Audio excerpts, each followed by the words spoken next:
You think the HEMI was the beginning of Mopar's drag racing dominance? Then you might be forgetting the engine that laid the groundwork for it all. The 413 Max Wedge. Born in the early 1960s, this engine wasn't built for cruising or road racing. It was made to win on the drag strip. With its unique wedge head design, massive cross-ram intake system, and power that forced the NHRA to rewrite its rulebook, it was a true game-changer.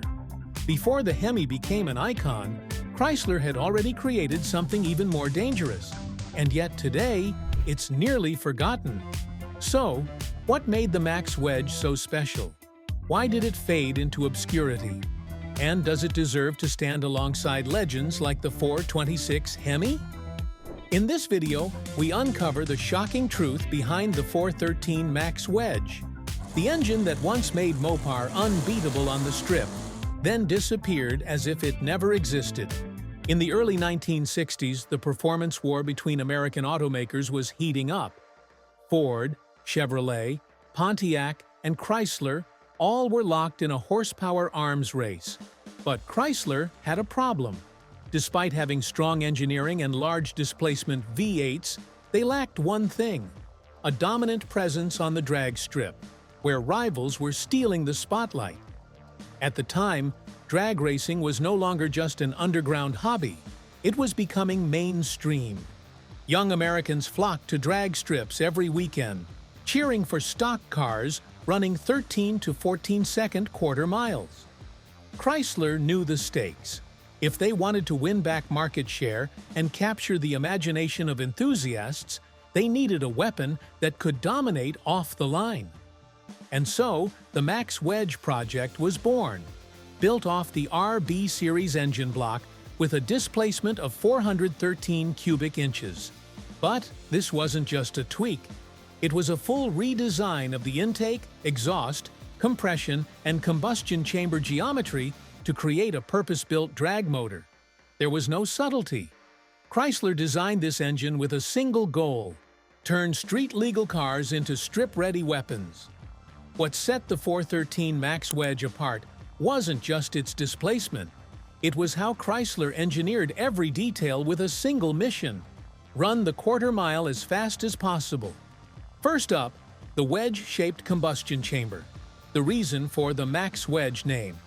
Instead of a hemispherical HEMI design, the wedge chamber allowed for faster flame travel, better thermal efficiency, and lower manufacturing cost. But Chrysler didn't stop there.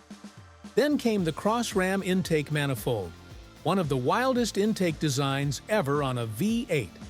Instead of straight ports, the runners crossed over the engine bay, sending air from one side to the opposite cylinder bank. Sounds counterintuitive? Actually, it used the ram effect to build massive low-end torque. The long intake runners helped pack air at lower RPMs, making the car leap off the line like a missile. The 413 Max Wedge also featured a high-lift camshaft, high-compression pistons ranging from 11 to 1 to 13.5 to 1, oversized valves, and cast-iron shorty headers to maximize airflow. Rated output was around 410 to 420 horsepower, but many racers and experts believe real output was well over that, often hitting 460 to 480 horsepower when tuned correctly. Transmission options included a heavy-duty 3-speed manual or TorqueFlite 3-speed automatic, paired with low-ratio rear ends, skinny front wheels, and drag slicks, ready to race right off the lot. But even the most powerful engine needs the right body to unleash its full potential on the strip. But even the most powerful engine needs the right body to unleash its full potential on the strip. That's why Chrysler chose seemingly modest cars and turned them into monsters. The Plymouth Savoy, Plymouth Belvedere, Dodge Dart, and Dodge Polara. No exotic frames needed. Just a lightweight shell, a solid chassis, and a few strategic tweaks. That was enough to make these cars explode off the line like artillery fire. To minimize weight, superstock versions were stripped bare. No sound deadening, no radio, no AC, Many used plexiglass windows instead of real glass. Some even deleted the passenger seat and rear bench, because every pound mattered. Buyers could spec the car with manual or automatic transmissions, low-ratio rear ends, skinny front wheels, and drag slicks in the rear. And here's a true racer's detail. Chrysler offered quick-detach exhaust dumps, letting you uncork the motor at the track in minutes. In total, only around 2,000 cars equipped with the 413 Max Wedge were produced between 1962 and 1963. Today, they're not just rare, they're living legends in the classic car world, because these were the first cars to prove you could walk into a dealership, buy a sedan, and dominate the drag strip that same day. The moment it hit the drag strip in 1962, the 413 Max Wedge shook the world. Plymouth and Dodge cars equipped with this engine quickly began dominating super stock classes, outpacing even privately tuned race cars. With quarter-mile times under 13 seconds, Max Wedge cars traveled across the U.S., from local events to national stages, and for the first 2 seasons, they had virtually no equal.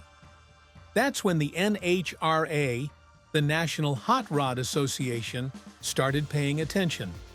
They realized these factory cars were disrupting the balance between private racers and manufacturer-backed teams. The response?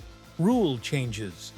NHRA tightened weight regulations, restricted factory-installed performance parts, and reclassified categories to reduce the edge that cars like the Max Wedge had. Still, the impact of the 413 Max Wedge was undeniable. It paved the way for the concept of a factory drag car, a ready-made, legal race car built by the manufacturer, sold through dealerships, and prepped for the strip. But while the Max Wedge paved the way for something greater, its own spotlight would be brief, and soon, quietly taken away. Why did an engine that once dominated the drag strip fade so quickly into obscurity? The first, and most obvious reason, was the arrival of the 426 Max Wedge, and soon after, the 426 HEMI. They were newer, stronger, and hyped by the media. Naturally, the 413 Max Wedge became just a stepping stone. Next, the cars using the 413 Max Wedge were only built for 2 years, in limited numbers, and mostly for serious racers. They weren't daily drivers. No AC, no sound insulation, thunderous exhaust. These machines were never meant to live beyond the strip. And because it existed so briefly and never had time to build a mainstream legacy, the 413 Max Wedge lacked the cultural momentum of icons like the HEMI or later LS engines. But for those who know the story, the Max Wedge was never a failure. It was the first shot, the launchpad from which Chrysler built its drag racing empire. Today, the 413 Max Wedge is rarely seen on the streets and almost never mentioned in casual conversation. But among collectors and true Mopar enthusiasts, the name still holds a legendary status, utterly irreplaceable. With only about 2,000 units built between 1962 and 1963, the number of surviving originals today can be counted on one hand. And if you find a Plymouth Savoy or Dodge Dart Superstock still packing a matching numbers 413 Max Wedge, its auction value can reach into the hundreds of thousands of dollars. It's not just about rarity, it's about being the first piece in Mopar's long performance legacy.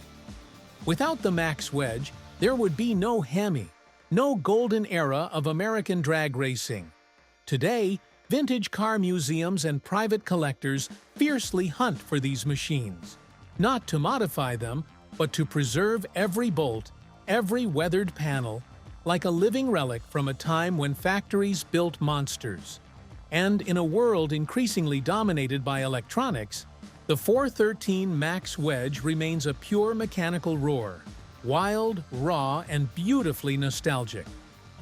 And today, we've done just that. revived the name 413 Max Wedge with the respect it deserves as a forgotten icon.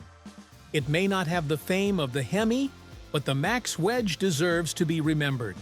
As the foundation stone of Mopar's drag racing empire, it represents a time when automakers dared to build legal monsters, not to sell to the masses, but to prove something greater. If you've heard of the 413 Max Wedge before, share your thoughts below. If this is your first time learning about it, what surprised you the most? And if you love these kinds of forgotten mechanical legends, don't forget to like, subscribe, and ring the bell so you won't miss what's coming next.